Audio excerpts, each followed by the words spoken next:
Good morning, everyone, and welcome to the CQR hosted webinar, Dare to Think, Guidelines for the Effective Quality Manager. Just so you're aware, this webinar is being recorded and we'll make it available in the members area of the CQR website at the end of the webinar. We'll also have a Q&A session at the end, so please do submit your questions at any point during the presentation in the question function in the bottom right hand of your screen. And if you have any issues throughout the presentation, please drop a note either in the questions or chat function, and the CQI team will be on hand to offer you assistance. If I could just introduce our presenter today, Willy van den Brand is the founder and president of QS Consult, a European consulting agency that assists organisations in various aspects of quality management. He's delivered presentations at many international conferences and written numerous articles on quality management. And we've been very lucky to have Willy host a previous webinar, Can Quality Save the Planet? Which, if you weren't able to attend, I'd strongly encourage you to go and have a look at that on the CQI website. It was a very exciting, very interesting and thought-provoking session. So not to set the bar too high or manage your expectations, I'm very pleased to hand over to Willy for today's webinar, Dare to Think, Guidelines for the Effective Quality Manager. Over to you, Willy. Thank you very much, Alex, for the kind introduction. Good day, ladies and gentlemen. Thank you very much for attending this presentation. As indicated by Alex, titled Dare to Think, Guidelines for the Effective Quality Manager. Let's have a look at the content, what I will be talking about. So we'll start with a short introduction, basically about what inspired me to make this presentation. Then we'll go over to the learning objectives. What do I hope to achieve with this session, and what do I hope that you can take away from this session? Then obviously the bulk of the presentation will be about the 10 guidelines I will present.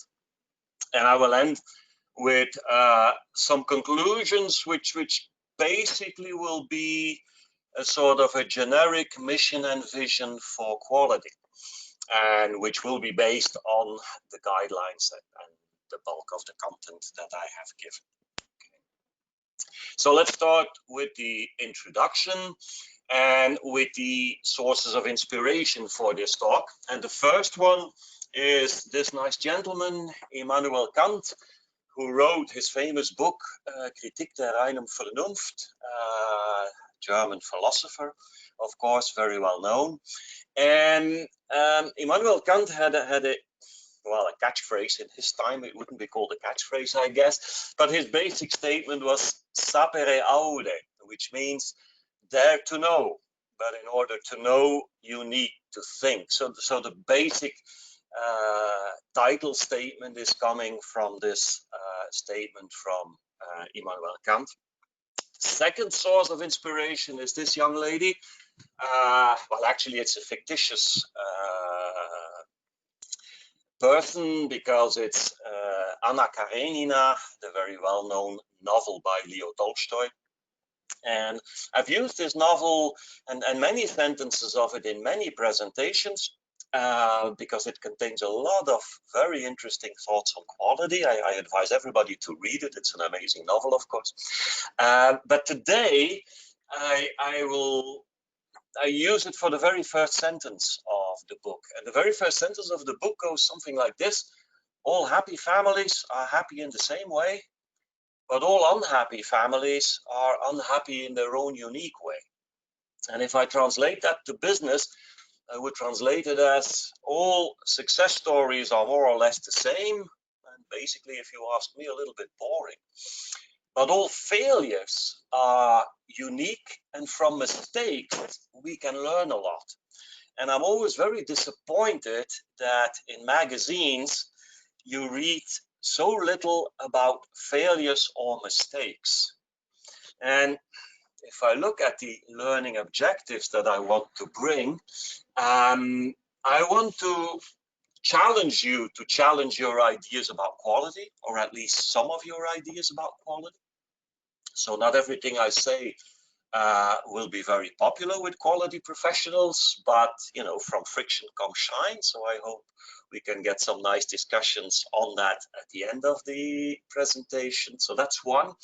The second thing, and that's where I refer to Anna Karenina, during my career in quality, that is now about 35 years, I made a lot of mistakes, both as a quality manager and as a consultant. And I hope my mistakes can help you to learn some things and to avoid making the same mistakes maybe.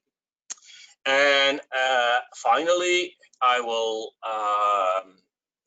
introduce all of that through 10 basic guidelines to think about.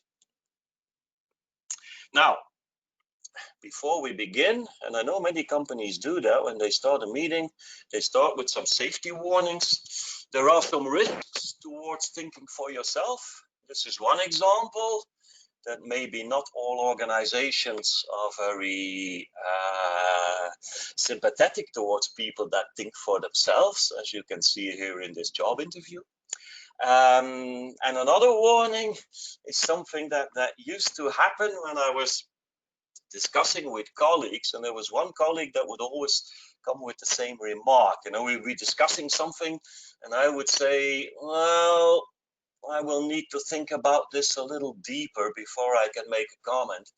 And then her general reply would be, careful not to hurt yourself. So, when you think deeply, you have to be careful not to hurt yourself. Now, with this introduction, with these safety warnings, we can start with the guidelines. And the very first one is, you are a contributor.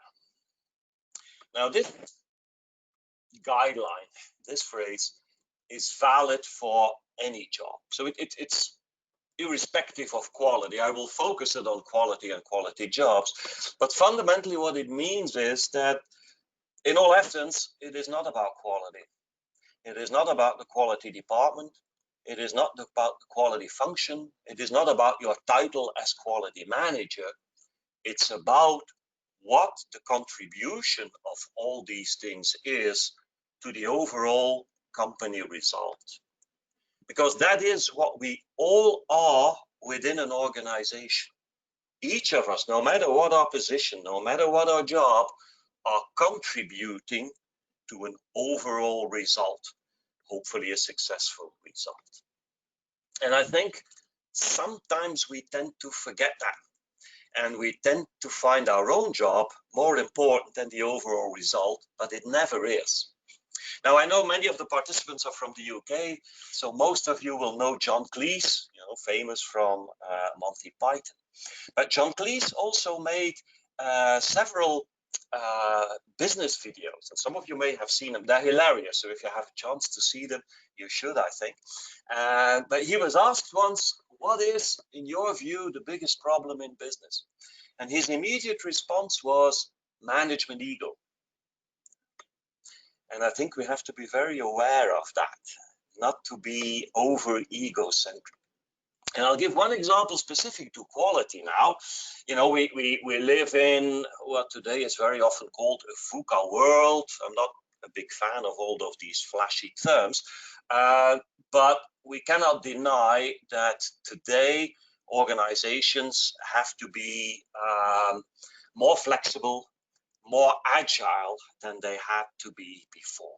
So agility is becoming a very important characteristic for an organization. Now, as a quality department, it is interesting to ask yourself, how do we contribute to making our organization more agile? Actually, you could ask a question before that. Are we contributing to making the organization more agile, or are we rather the people or the department that makes things go slower? I think this fundamental notion of, do we contribute enough and what do we contribute, is a very important one. And basically my feeling is that, and this is not just true for quality, overall in business, we don't think enough about our role in the overall. we focus sometimes too much on what we do within our little department. So this is one. Never forget that you are part of a whole and you contribute. And be critical to your own contribution to that overall result. Okay, next one. Every manager is a quality manager, and this is where I will start with my mistakes, because both this one and the next one that I will introduce are the ones where I've made serious mistakes. And I only realized this after I had been a quality manager for several years. You see, I became a quality manager at a rather young age, I think, because the then quality manager retired and I took over, and I was young and ambitious and I had the title of quality manager, so I thought I will do quality. And that was a wrong thought. And I realized that when we had a very, very serious problem. We launched a new product. I was in a factory making transmissions for cranes and bulldozers and that sort of thing. So we launched a new product and we had major problems on the market with customers. Now, as is always the case with a major problem, there was not just one root cause, there were several problems. And there were problems in engineering and there were problems in manufacturing. Now, I would sit with the production manager, who was also the plant manager, and we would talk about this problem. And typically, he would say something like, well, if I were the quality manager, I would put a lot more attention on the quality of design. Okay, maybe a fair point. But then in the afternoon, I would sit together with the engineering manager, and after some discussions about this problem, he would tend to say, well, you know, if I were the quality manager, I would put a lot more controls on the production facility because they make way too much errors. Okay. But only later I realized, hold on here, this is going the wrong way. Because you shouldn't tell me if I were the quality manager, for the simple reason that you are the quality manager. If the plant manager is not the quality manager of the plant, who is? If the engineering manager is not the quality manager of engineering, who is? Who could possibly be? And I, as a quality manager, am not there to make quality. I'm there to help them make their quality.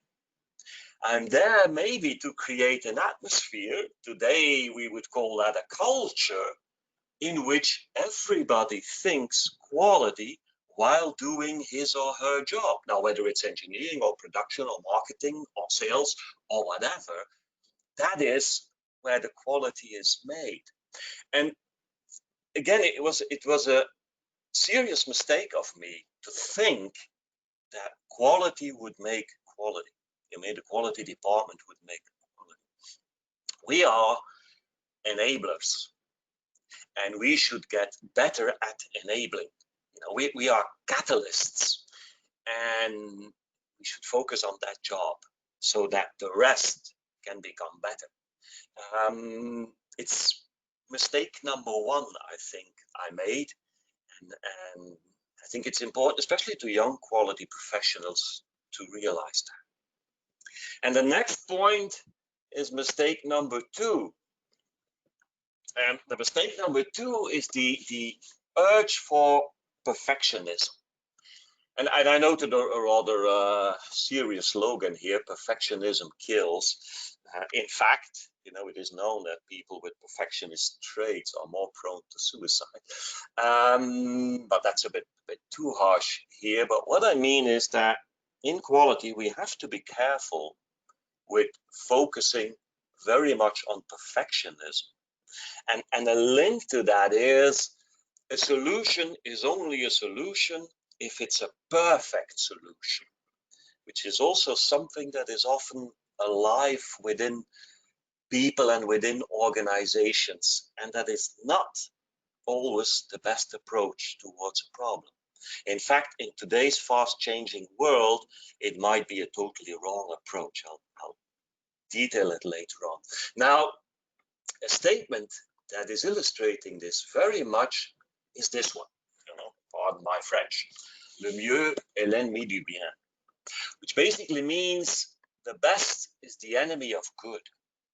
Now, to quality professionals, this may sound pretty horrible, but I heard this sentence for the first time on a TV show in Belgium, and the TV show was called Top Doctors. Everything is top these days, so this was a TV show called Top Doctors, and it's about surgeons and about their work and about the problems they are confronted with. Now, I'm pretty sure everybody will agree that surgery is a serious business and that quality in surgery is really, really important. But one of the surgeons used this, le mieux est l'ennemi du bien, to indicate that at some point in time, while you are doing an operation, you have to be satisfied with, okay, this is good. The link is made, the patient is helped, we need to stop. Because if you keep on until it is perfectly fine, you may bring the patient in danger. That's where the perfectionism kills comes from. Now you may say, yes, but this is very special situations and we are not surgeons and this is not what we do. But I see the same thing happening in quality. I'll give you two examples, especially in complex problems. One of the big problems we have in Belgium is traffic jams. And of course, this is a complex problem. The root cause is fairly simple. There are too many people at the same time in the same place. So that's where you get a traffic jam. But it's complicated to do something about it. Now, very typically what you will see is with every solution or every action that is proposed by someone to do something about it, the almost immediate reaction of the journalist is something like, yes, okay, but will this now be the solution to the problem? You see, it's not within quality that we think that way. In general, in society, we have this urge for this one perfect solution. And of course it will not be. If it were that simple, it would have been solved a long time ago. Many, many complex problems consist of many, many small things that need to be done.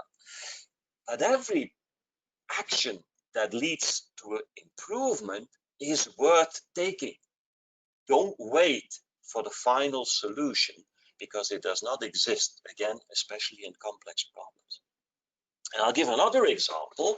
Now, in the development world, if you wait with releasing a new product until you are sure it is perfect, you will wait forever. And in addition, you will determine perfect yourself as the developer, as the design engineer, when it is perfect for you. But that is not relevant, really. What is most relevant is how does the customer think about it? Now, today, many products also are driven by software. And software that can be changed through the internet in seconds. Now, if you wait until your software is perfect before you put it on the market, your competitor will have put something on there a lot earlier.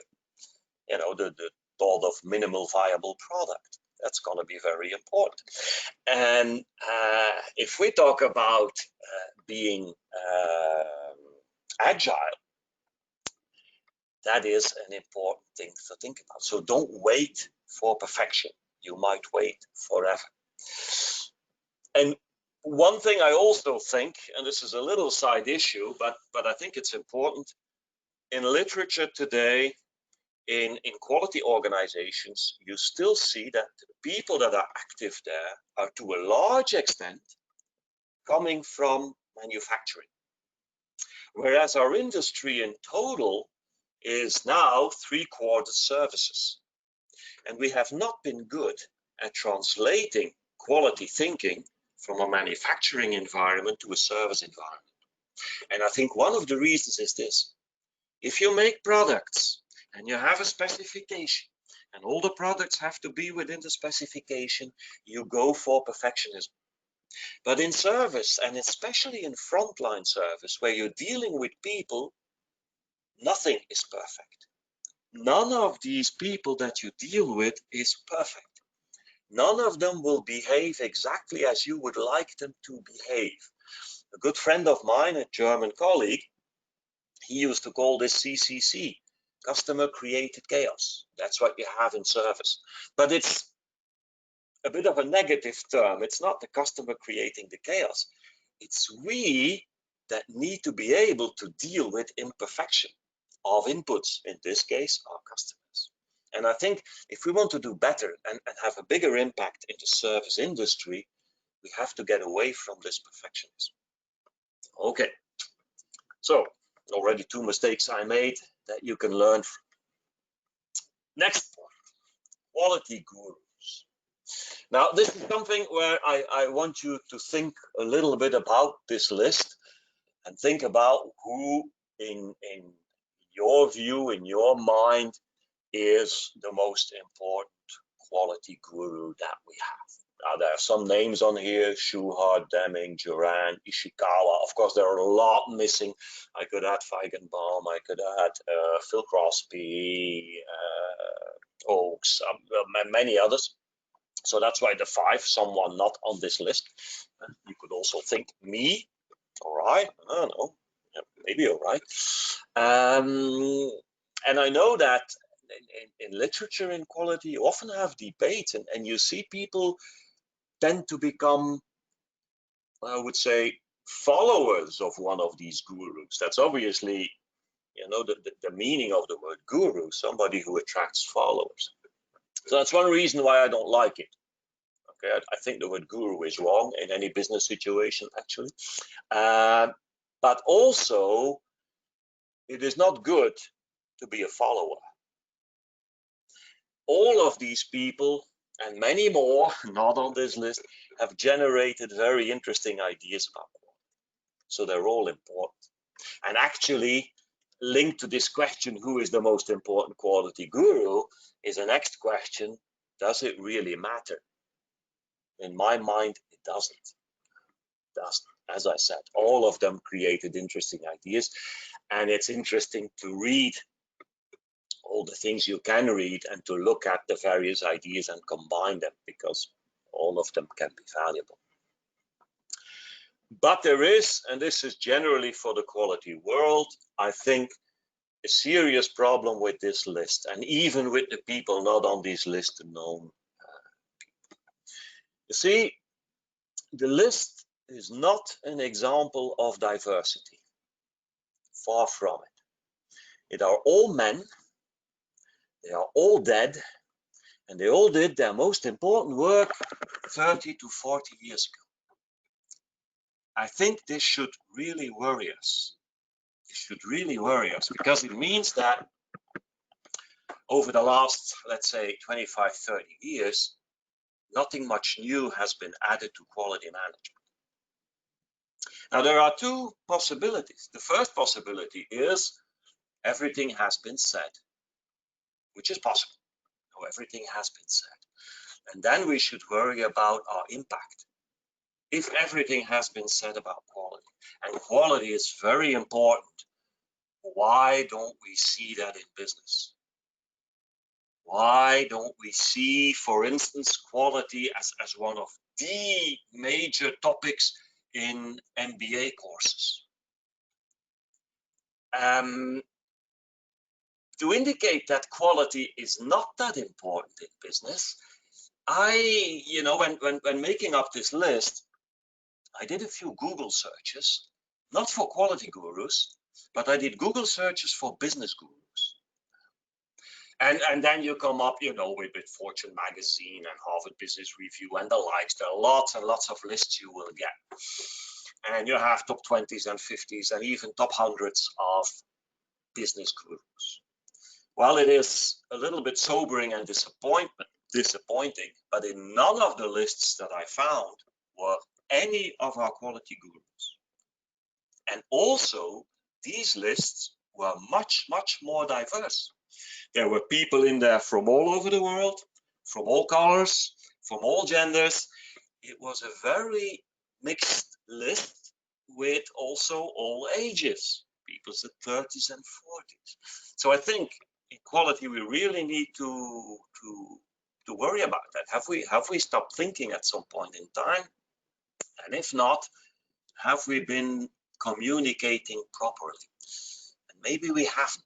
So maybe we still have a big job to do to communicate how important quality really is.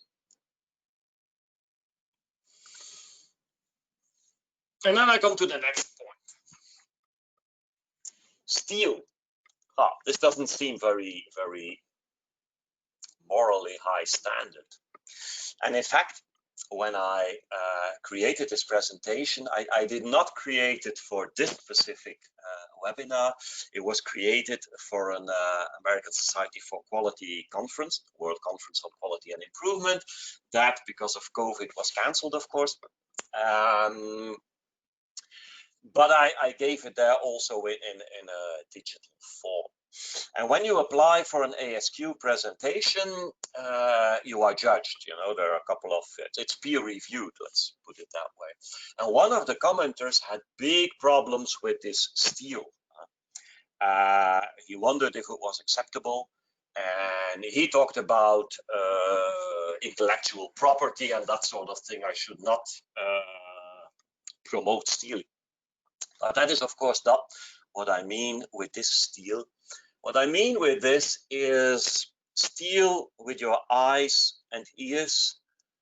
And to do that and to learn, you need to go outside of the four walls of your own office or even your own department or your own company. You need to go much more to the outside. Go to customers, go to suppliers, talk to them, see how they solve problems and learn from that. And this is, in my view, the best advice I can give again to young quality professionals. Go to the outside, talk to people, go to conferences, listen to webinars. This is vitally important. However, you also have to share your ideas, share your views, talk to people about how you do this. Because in these aspects, everything is very reciprocal. You know, if you give, you will be given. If you're open to share your ideas, you will receive ideas. If you give trust, you will be trusted. And it's very important to create that openness of mind and to go to the outside. Now, I gave you a couple of the mistakes I made, but I also did throughout that career some things good, I think. And one thing I think I did good is that in the beginning, when I became quality manager, one of the first things I did is that I joined our service teams. So when customers had problems, we would send a service engineer to the customer. And I asked at the beginning, when I was appointed quality manager, if it was okay for the service engineer that I would go along. And I would go along as, I don't know, assistant service engineer, not necessarily as the quality manager. You know, and an overall is much more comfortable than a tie and suit anyway. And you cannot believe how much you learn by joining service engineers.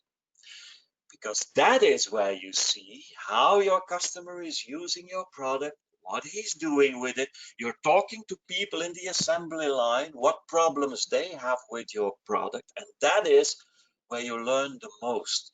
So don't be afraid to go out into the field, you know, literally the field, and experience what is really going on with your product. You know, you learn a lot more in the assembly hall than in any meeting. It's a bit what the Japanese, of course, call go to Gemba, go to the place where it is being done. And that is a very important piece of advice. And there you can steal a lot. And after a little while, you can share a lot because you start learning things. Be open to the outside. And linked to that is learn to listen.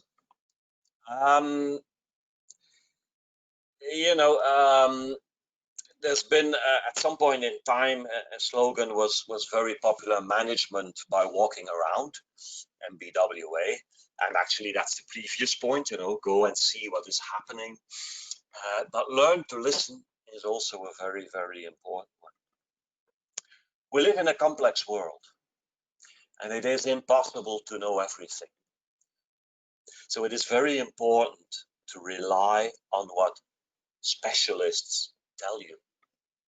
Now, specialists are not necessarily university degree engineers. Specialists are people that do the work day in, day out. Believe me, somebody who does an assembly job 8 hours a day and who has been doing that for 5 years knows something about how to assemble a product or that product. You can learn a lot. And listening is not an easy skill. There's a nice saying, listening is not waiting until the other person stops talking. Listening is really active listening. And if you can follow courses on that, do, because we're not good at that. And I think actually the higher you're trained, I have a university degree, the more you think you know everything. Beware of that. You may be an engineer, but when you enter any organization, no matter what they're doing, believe me, you know nothing. So be willing to learn from everybody. You cannot believe the wealth of ideas that are out there and that are not listened to and not used. And one other thing I can tell you, what you can do, and especially in quality, you can help people that raise ideas to make it become a reality. And quality is in that respect, I think, an amazing job, because the job satisfaction you get from helping someone to realize his idea is unbelievable. It's something, it's a gift that we have, because we are enablers. We should be enablers of making people able to realize their ideas, and that is so unbelievably good and gives you an unbelievably good feeling. It's a reward you can get from a quality job that is really very, very fundamental. So listen, see what you can do to make good ideas become reality. Next one, and this could be a controversial one. Quality begins where compliance ends. Now, first of all, don't get me wrong, I think standards have value. I think they are important. Compliance is important, even for the simple reason that in many industries, if you're not compliant, you're not even allowed to participate. It's a little bit like the Olympic Games. If you don't qualify, you can't run.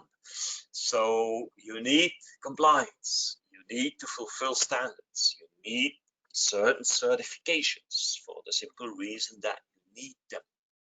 However, don't see the moment that you get the certification as the end of the quality journey, but you should see it as the beginning of the quality journey. Now, I talked about the impact of quality and the fact that in my view it is not big enough and that we're lacking things.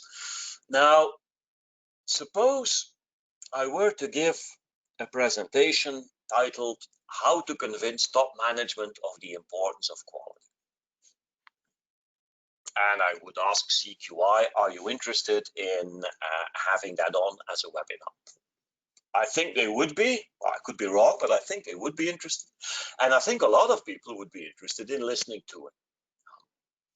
Now, in all honesty, as most companies are certificated ISO 9001, this specific topic should be futile. Top management should be convinced of this importance because it's one of the basic statements in the standard. Actually, in 2015, the management representative was replaced. He no longer existed.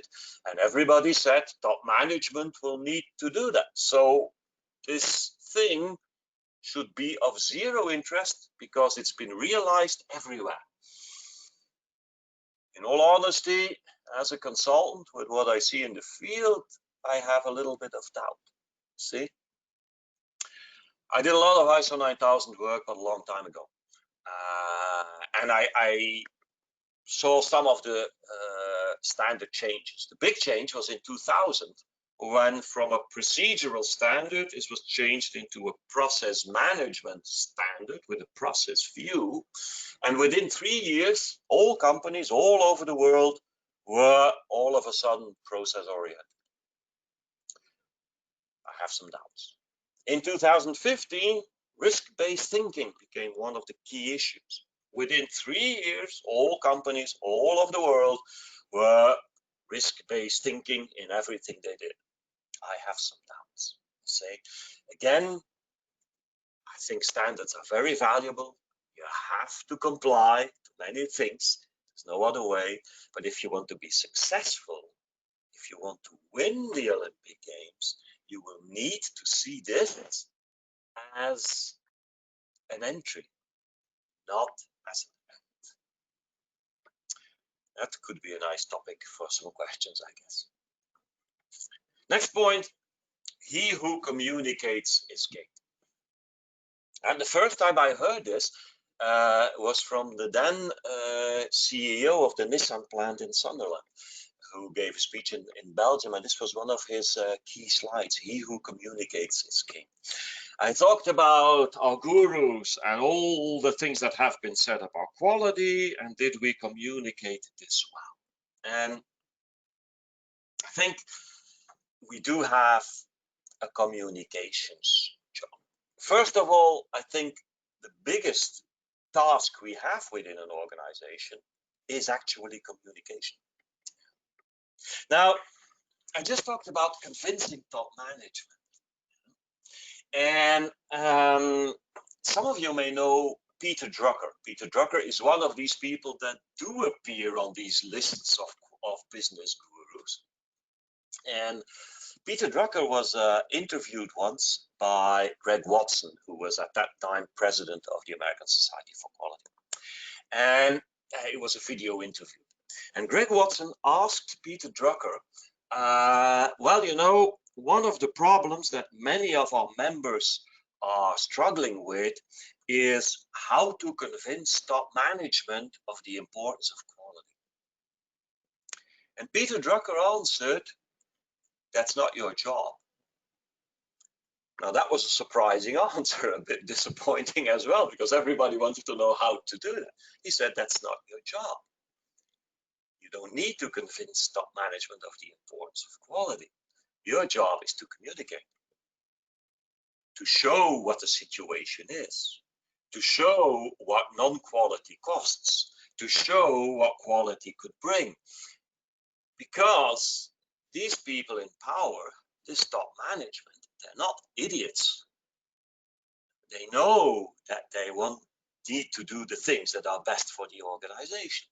So what you need to do is show them. And in fact, it relates to an issue on convincing, and it's something I read years and years and years ago in the Harvard Business Review. And the statement was, you cannot convince someone to change his mind. You can only bring him in a state of mind that he is willing to change his own mind. But to do that, you need to communicate better. We need to communicate to top management. We need to communicate to people on the floor. We need to communicate to suppliers, to customers. That is, I think, our main job. Communicate about quality, about status, about actions, about improvements, about culture, about techniques that people can use to get better. That's what we need to do. Train, inform, all of that things. So remember that. And I think if there's one skill you need to work on, it is communicating skills. And that is related to the learn to listen as well, of course, which is already part of that communication. Now, we're approaching the end of the 10 guidelines. Honesty and kindness. Be ruthlessly honest and infinitely kind. There is a tendency to make a difference between human errors and other errors. Like Deming would talk about, human errors and system errors and bad systems versus good people. Or something that you hear very often when problems occurring, is this a human error or a technical error? And I remember one tragic example when there was a test ride with a new German high-speed train, and there was an accident and 11 people were killed. And immediately the question was raised, is this a human error, basically meaning an error of the driver, or a technical error? But of course, this is a false division. The technical error, by definition, will be a human error as well. Someone made an error in programming. Someone made a wrong part so that it broke. So all errors are by definition human errors. High-speed trains don't emerge in nature. They are human creations. Everything we do, everything we touch is a human creation. Now, this may sound harsh, and that's the ruthlessly honest, but if we want to solve a problem, we need to be ruthlessly honest, but also infinitely kind. Yes, humans hold responsibility for all errors. There's no other way. However, there's a big difference between responsibility on the one hand and guilt on the other. Guilt is a word that we need to get rid of within organizations. People are not guilty. And it's a big problem in our society that whenever a problem occurs, we are looking for a guilty party to blame. As a result, we don't come up with solutions. Why? Because everybody immediately becomes defensive. Because they know, if I say that I was wrong, I will be crucified. So people don't do that. There's too much fear.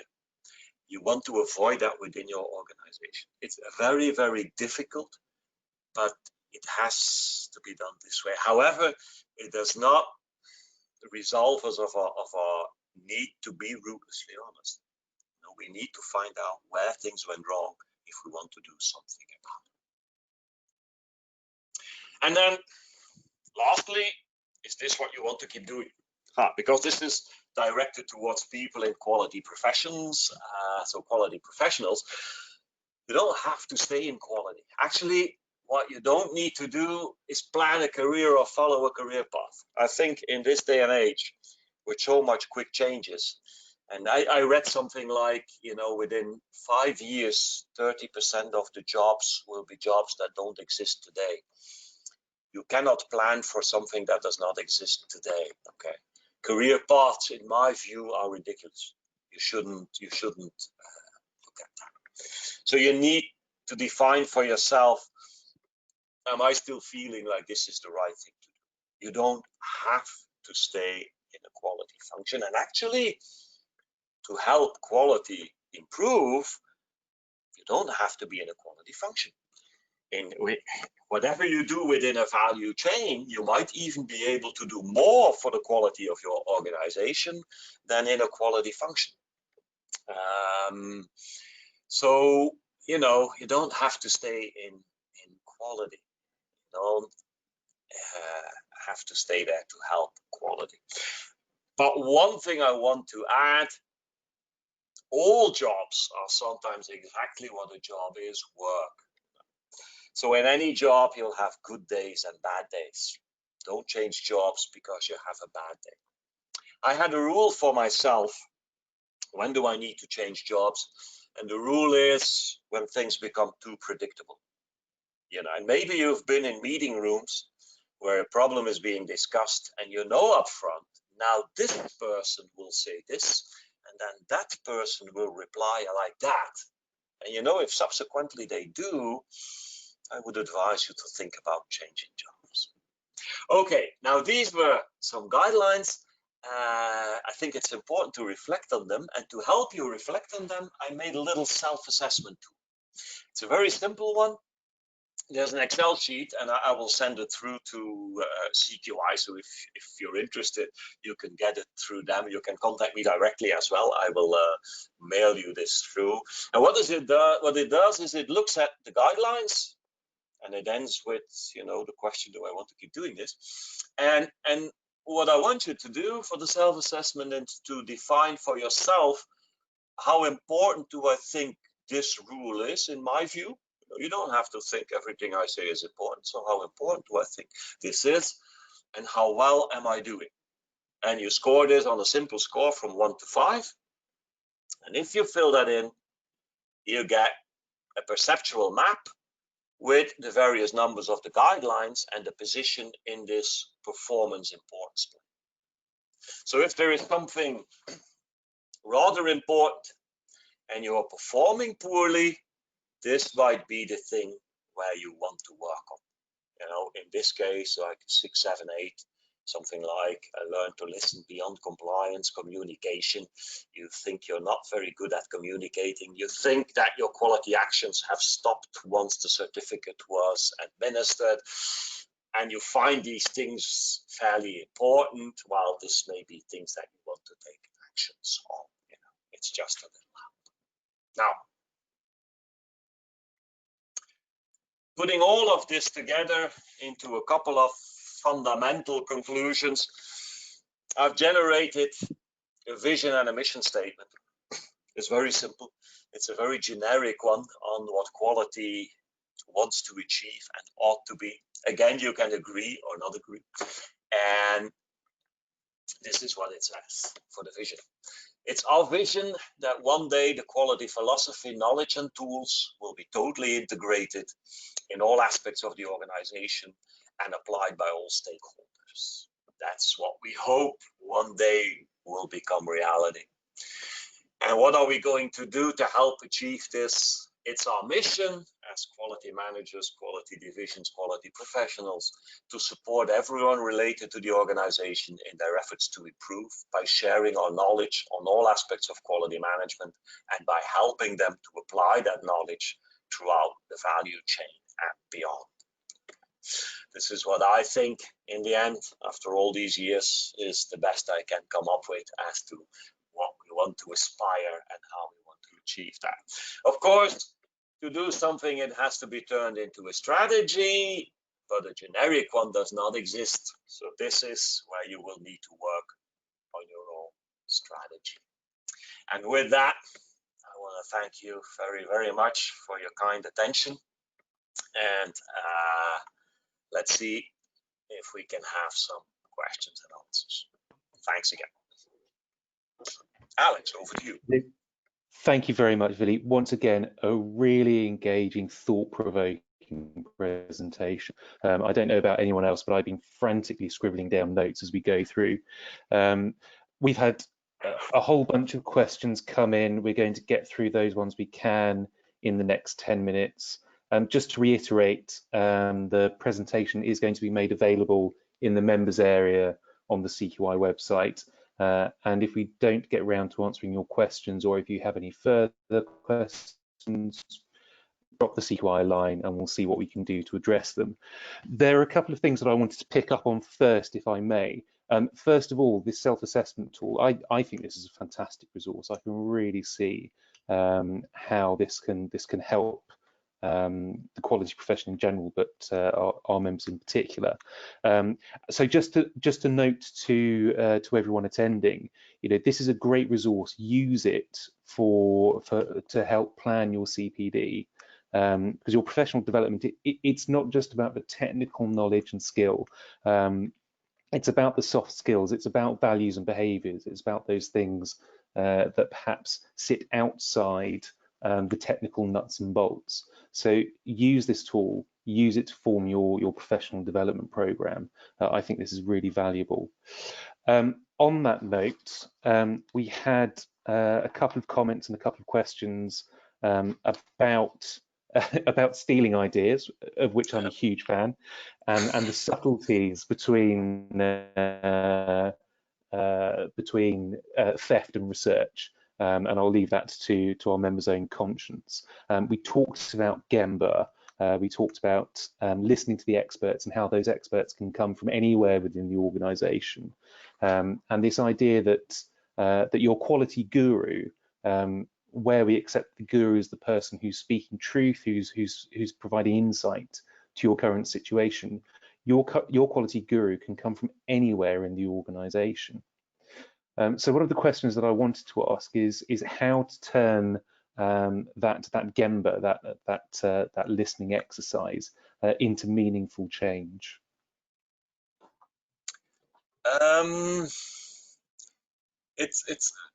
I think there are a couple of things. The first thing I notice is that sometimes there's a little bit of fear or hesitation to open up yourself to all these ideas. Because of course, if you talk to people and you pick up their ideas, you do create expectations. Okay, so it's important to realize that. That's one.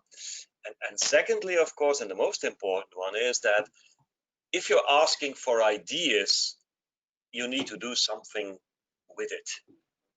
And I've been through a very frustrating exercise when I was working in business. And it was an exercise where people were asked their idea about certain things, everybody in the organization. And everybody gave ideas and nothing was ever done with it. And that led just to more frustration. So if you ask people ideas, you need to be willing to react to them and to make sure you have the capacity to do that. I even think, and I've seen this work in many companies, if you can explain people why an idea is not feasible at this point in time, which is possible, that's going to be accepted. But you need to listen and invest in looking at it. And another issue that I think is important is to recognize that. If somebody has a good idea and an improvement comes out of it, tell that to people. And recognizing does not mean rewards or money or it's simply recognizing, thanking people for the idea and for what has come out of that. And I noticed that companies that do very small, sometimes very small awards for ideas that come up get the most ideas. It doesn't have to be, big money savings and that sort of thing, because then it becomes a competition and there's a risk of cheating and so on. I've seen strange things happening. Focus on well, actually talking about what Deming said, pride of workmanship. Make people proud of what they do. Excellent. Thank you very much. Just to take that forward a little bit, there are a couple of questions about how and where to listen and share those ideas. Again, to push the CQI resources that are available to members, engage with your local branch where you have one, engage with the special interest groups, use our social media platforms, and look to the other products and services that CQI is introducing over coming months, to start those conversations and to engage with the profession outside your own organisation. Tying that back to Vili's point about going outside, it's not just about going outside your department, your office, go outside your organisation, go outside your industry. There is so much information to be learned, experienced, to be shared. So use the CQI networks there to do so. That's what we're here for. I'm conscious of time, but there are a couple of things that I really would like to explore a bit further. You've talked about how communication is king. You've described the role of the quality profession as not being the maker of quality, but in helping other managers, other departments, other professions make quality for themselves. So being that facilitator, communicating quality to top management and having to show value, having to show status, actions, improvements, and culture. Just a really small question for you. Is the future of the quality profession then one of marketing, of public relations? Are we having to become data analysts? Or are these just new arrows that we're going to have to add to our quiver? Yeah, well, I've made a couple of presentations about the future of the quality professional, which was a complete presentation. I think that, of course, there will always be a technical part to the job. You know, that will always be there. Also, you know, with the part of compliance and so on, that won't disappear. But I think where we are sometimes falling short is that we tend to limit ourselves very often to the technical part. Whereas if we want to have a bigger impact and get more awareness within the organization, the other part, the communication part, I would also almost call it the internal consultant part, is very important. And I do think we need to expand on that. Actually, not just like, you know, in the future this and with changes, and so we simply need to expand that today. We need to think more about quality also on a strategic level, and inviting others to quality.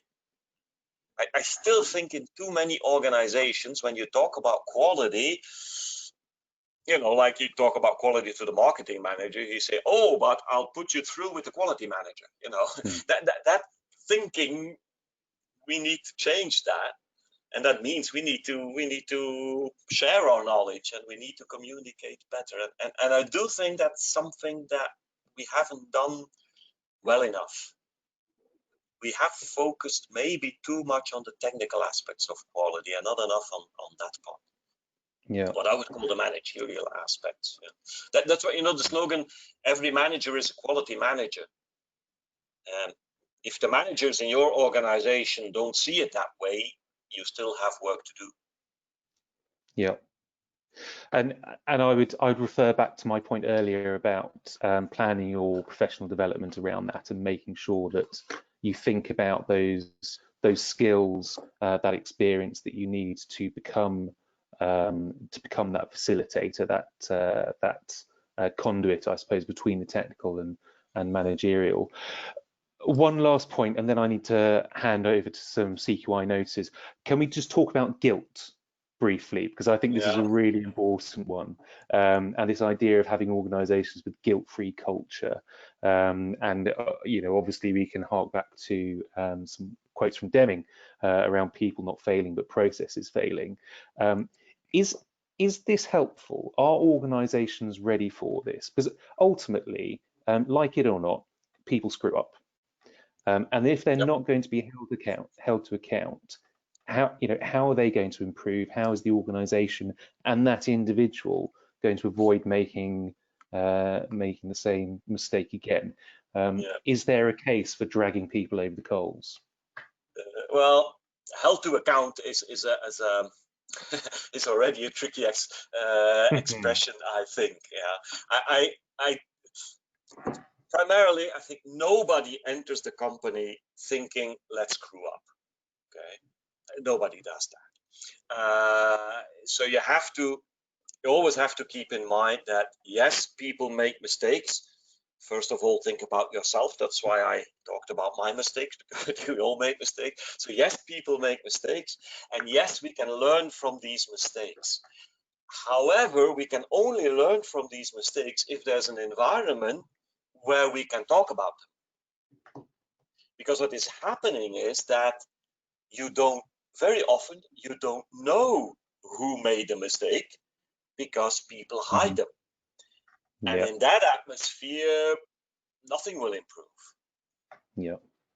But it is tricky. It is tricky, and there's a lot of distrust between people and between levels in organizations. So this is indeed a tricky one, but I think a vital one. But also, it is not just an organizational problem; it's a societal problem.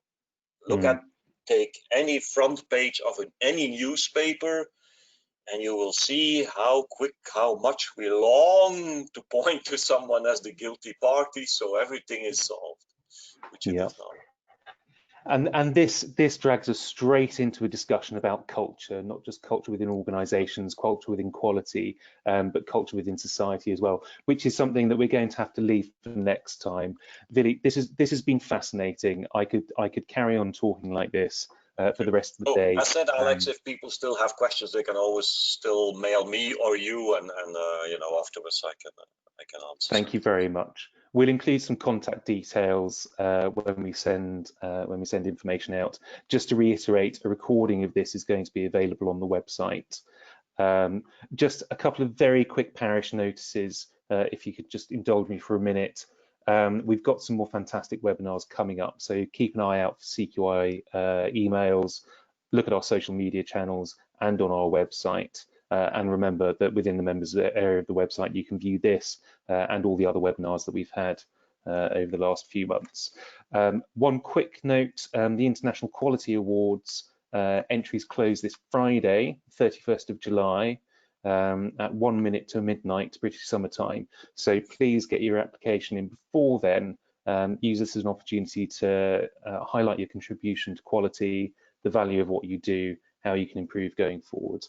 Great opportunity to showcase your own achievements and the achievements of your team and organisation. So please do consider entering that if you haven't already done so.